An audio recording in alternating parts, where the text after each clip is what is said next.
Agora, no que concerne ao Robinho especificamente, doutor Ivana, para a gente entender, qual vai ser o desdobramento na sequência do processo?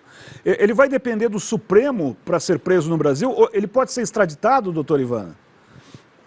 Pois bem, o caso Robinho hoje, de fato, tomou, né, a discussão no meio jurídico.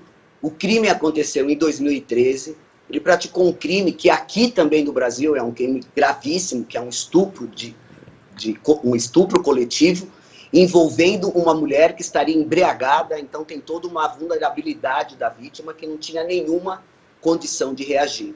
A prova foi feita toda por escuta telefônica, por interceptação telefônica pela polícia italiana, em primeiro grau, em segundo grau, e agora pela Corte de Cassação, que seria o nosso Supremo Tribunal Federal, foi confirmada a sentença condenando ele a 9 anos de reclusão, 9 anos de prisão, e ainda uma reparação de dano no valor que foi ali fixado.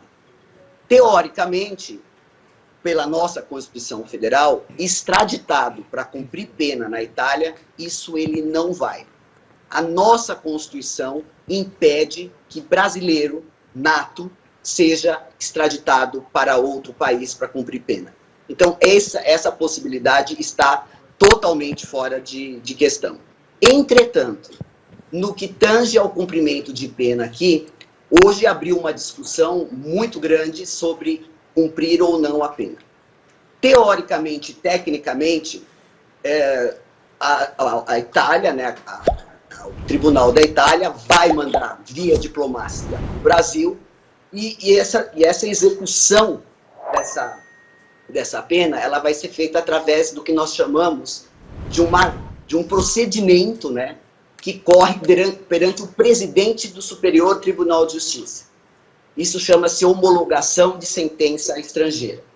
Nessa sentença estrangeira, o presidente vai olhar ali os requisitos, estando presentes os requisitos, ele vai citar o Robinho para contestar essa sentença condenatória que poderá ser executada ou não. Eventualmente, depois de citado, depois de contestado, confirmada essa sentença, ele poderá cumprir pena e quem vai executar essa pena é a Justiça Federal. Então é o STJ, não é o Supremo, não é o STF.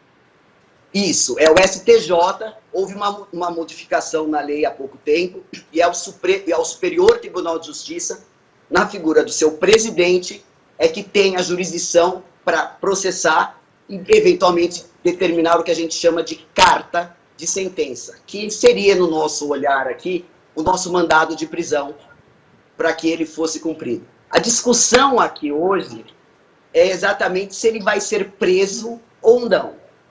A nossa experiência diz que esse processo vai ser um duelo de titãs frente ao Superior Tribunal de Justiça. E existe uma corrente, por incrível que pareça, onde alude que sentença privativa de liberdade o Brasil também não cumpriria. Só seria possível ele pagar a indenização, né, como foi fixado na sentença, e só isso. Essa é uma teoria de uma parte da jurisprudência e uma parte dos especialistas que têm falado agora. Mas, né, na nossa experiência, no nosso entendimento, e dentro dos estudos, e conversando inclusive com especialistas de direito constitucional, nós entendemos que é possível, sim, desde que o Supremo homologue e desde que estejam presentes os requisitos. Ele ser nacional, a sentença ter transitado em julgado, a pena ser maior que 1 ano, no caso aí 9 anos, e existir essa possibilidade de prisão aqui, que existe. A Polícia Federal e a Justiça Federal cumpririam esse mandado e ele cumpriria a pena num dos estabelecimentos prisionais do nosso país. Bernardo Ramos. A senhora pode informar se, por exemplo, eu me lembro no caso do ex-presidente do Banco Marca, Salvatore Cacciola, que tem a dupla nacionalidade, ele fugiu para a Itália e não poderia ser extraditado, né? E aí ele deu uma brecha ali, foi para Monte Carlo e foi preso em Monte Carlo, né? Por se tratar de países ali, por exemplo, se o Robinho for para a França, né? Ou para a Espanha, para a Alemanha, que são países que compõem a União Europeia, assim como a Itália, ele pode ser preso em algum desses países? Pode. O que a Itália vai expedir, como nós também expedimos aqui no Brasil, né, é um mandado com força internacional. A gente comunica à Interpol, que também cumpre mandado de estrangeiro aqui no Brasil, e qualquer país onde ele, eventualmente, chegar. Na verdade, ele não vai nem chegar, porque quando ele entrar no aeroporto, o mandado de prisão vai ser cumprido. Então ele não pode sair do país? Do Brasil, ele não pode sair do país? A possibilidade... Desculpa. Ele não pode sair do país? Não, ele pode sair do país, mas ele, ao adentrar em algum país que tenha, né, essa ligação com a comunidade europeia ou na própria Itália, quando ele chegar na aduana, o mandado de prisão vai ser cumprido. Ele pode sair para países que eventualmente não tenham esse acordo de extradição que tem a Itália, principalmente na comunidade europeia, e que não tem, por exemplo, com o Brasil. Sareta, claro. Doutor Ivana, boa tarde. Me fala uma coisa, desculpa a minha ignorância, tá? Pode ser que eu fale uma coisa completamente ignorante nesse momento.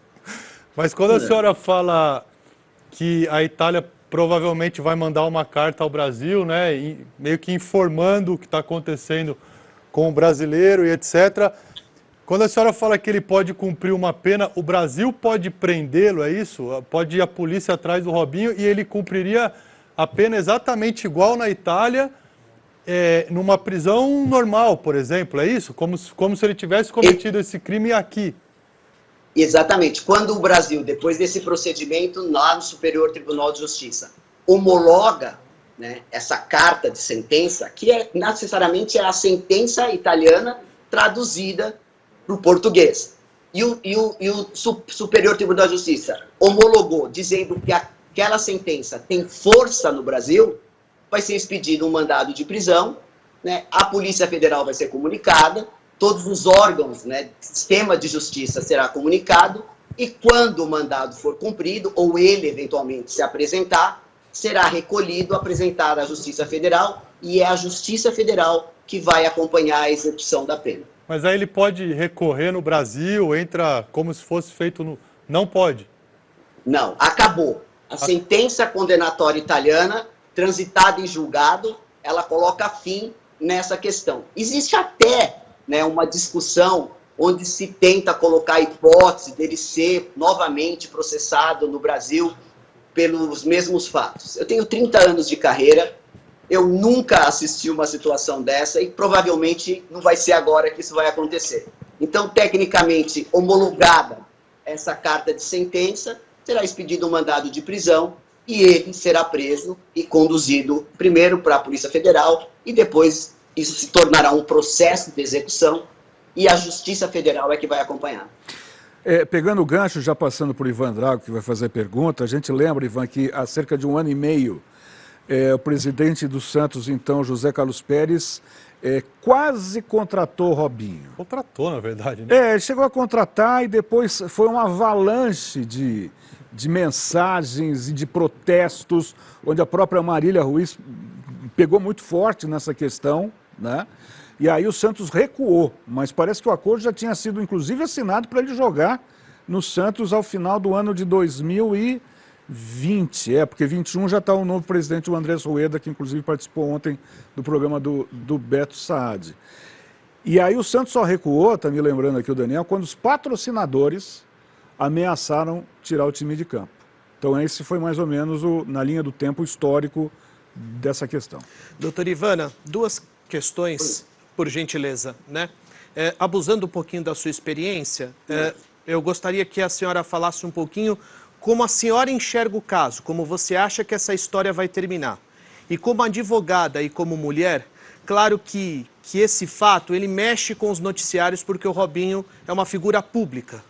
Como é que um caso como esse, com essa repercussão, pode ajudar nessa luta contra a violência contra as mulheres?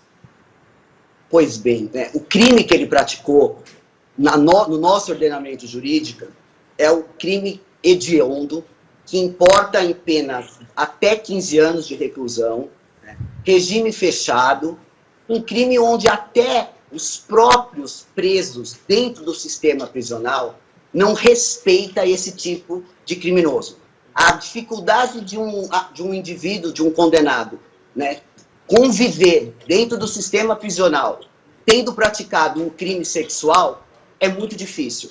Tanto que no estado de São Paulo, nós temos um presídio especial só para recolher indivíduos que estão envolvidos ou respondendo processo ou condenados em crime sexual. Então, para nós, no nosso ordenamento jurídico, eu sou juíza há 30 anos e hoje sou desembargadora, e a gente julga isso no estado inteiro, é um crime que a própria massa carcerária ignora. A possibilidade disso alavancar essa discussão é muito grande. Eu fico muito feliz e honrada de estar falando sobre esse tema num programa como esse, que teoricamente não aponta, não alude sobre isso, mas é uma discussão importante. Nós estamos quebrando um paradigma e o programa Bola Rolando é um exemplo e está de parabéns por quebrar essa situação. Ninguém quer falar sobre isso. E isso é um crime muito comum.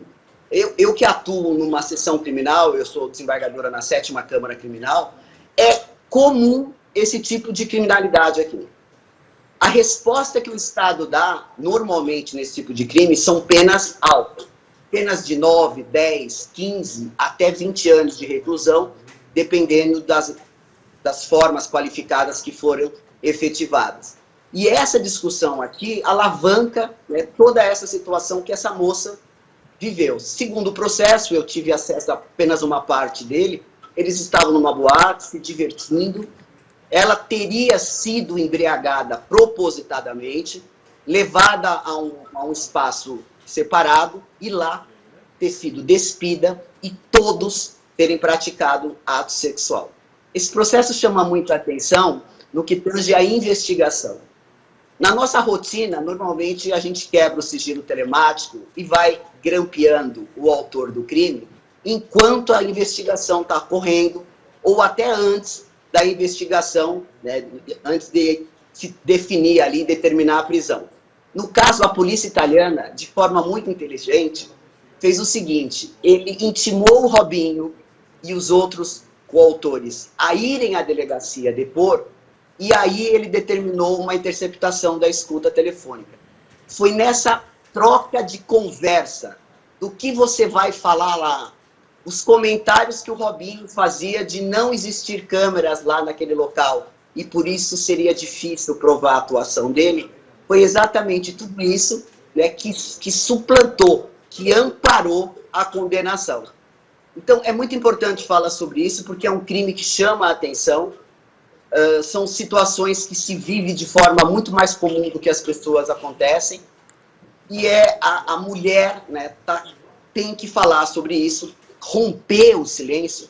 A mulher, ela acaba sendo vítima e julgada o tempo todo, e denunciar, levar esses fatos ao sistema de justiça para que o autor do delito, de alguma forma, responda pelo crime que praticou. Doutor Ivan, eu vou fazer uma última pergunta dividida em duas partes, até uma pegando carona no que disse o Ivan. A primeira parte é o seguinte: dentro dessa gincana de advogados, essa batalha jurídica, esse caso ele pode ser empurrado com a barriga, popularmente dizendo, e prescrever, por exemplo, doutora? Há quem aposte que essa discussão, né, nesse procedimento que vai acontecer no STJ, vai ser uma discussão que se dilongará por muito tempo. Entretanto, 9 anos de reclusão prescreve no nosso ordenamento jurídico em 16 anos. Acredito eu, e na minha experiência, raramente se vê, né, um tipo penal desse tamanho, uma pena fixada de 9 anos de reclusão, se esperar 16 anos para definir. O procedimento no STJ não é um procedimento muito profundo, né? O STJ, nós não podemos reanalisar a prova que um juiz estrangeiro já realizou. Mas acredito eu que dentro, né, do ordenamento jurídico, principalmente processual, penal, constitucional, vão abrir uma discussão tentando de toda forma, né, delongar essa possibilidade de homologação e até de eventual cumprimento de pena. Muito bem. Agora sim, a última pergunta, pegando a carona na pergunta do Ivan. Como um caso emblemático, Aí eu vou usar um termo que eu não sei se cabe a questão jurídica, porque somos leigos todos, por isso que a gente conta com a sua colaboração muito oportuna. Esse caso poderia gerar alguma jurisprudência e até alguma pena retroativa. E eu vou citar um exemplo.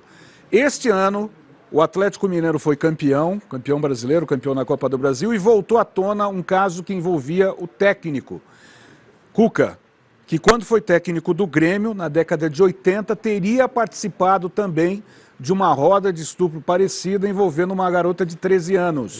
Ele prescreveu aquele crime, né? Prescreveu. Ele era jogador do Grêmio. Ele era jogador do Grêmio, o caso prescreveu.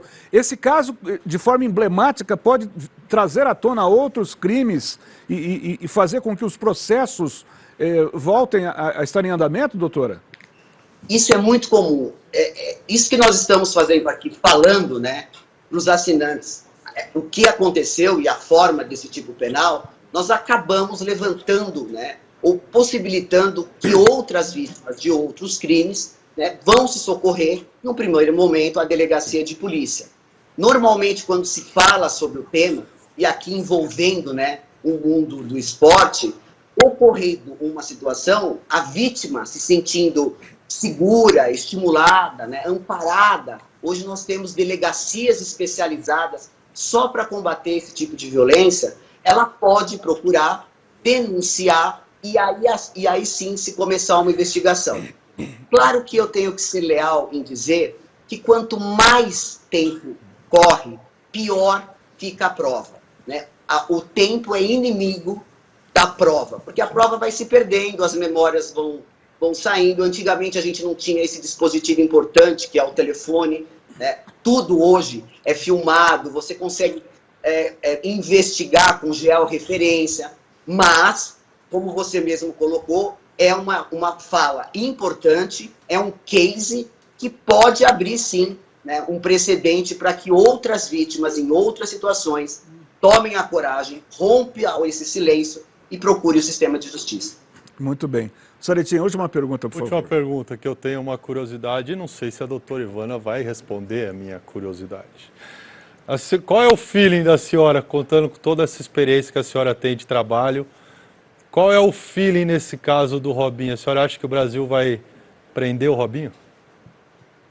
O meu feeling de juíza criminal é que sim, e a minha torcida também.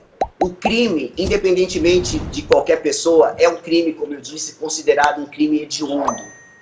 Nós tivemos várias condutas parecidas aqui no Brasil, né, com discussões e com julgamentos sobre isso. Mas acredito eu que nesse duelo, né, entre defesa e Estado, o Superior Tribunal de Justiça consiga, né, abrir, e existe até uma discussão sobre esse precedente que vai se abrir, né, e isso é um precedente importante, que vai poder ser repetido em outros julgamentos, que o STJ vai criar, vai decidir, lógico, de forma fundamentada e dentro da lei, mas que pode sim, a certo momento, depois de homologada, eles cumprir essa pena.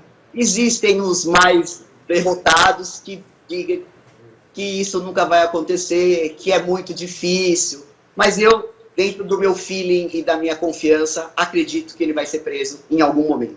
Que bom que as coisas estejam mudando, né, doutora Ivana? Eu sou do tempo, um pouco mais velho aqui, eu lembro do caso Doc Street. Eu acompanhei o caso Doc Street, que ele matou a Leila Diniz e ainda recebia cartas de pessoas querendo casar com o tal do Doc Street. Quer dizer, uma coisa absurda, subvertendo a ordem de qualquer situação.